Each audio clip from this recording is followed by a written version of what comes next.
dare qualche dettaglio riguardo alla nostra provincia. Controlli a tappeto sulle strade di tutto il Veneto nel primo fine settimana che coincide col primo esodo estivo e a Treviso è subito strage di patenti. Il Corpo dell'Arma ha messo in campo in provincia 172 militari, 659 i veicoli controllati e 14 le patenti ritirate. Il motivo principale, la guida in stato d'ebbrezza. Sulla Callalta il fermato più alticcio di tutti, un uomo di 39 anni. Il suo test alcolimetrico segnava 2,10.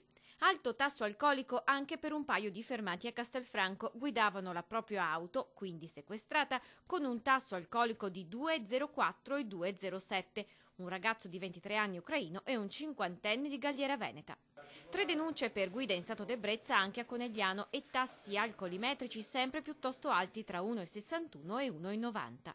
Bisogna soffiare senza appoggiare la bocca. Pattuglioni notturni anche per la polizia municipale, 2 i ritiri di patente, entrambi lungo il Terraglio. I fermati avevano un tasso alcolemico di 0,52 e 0,66.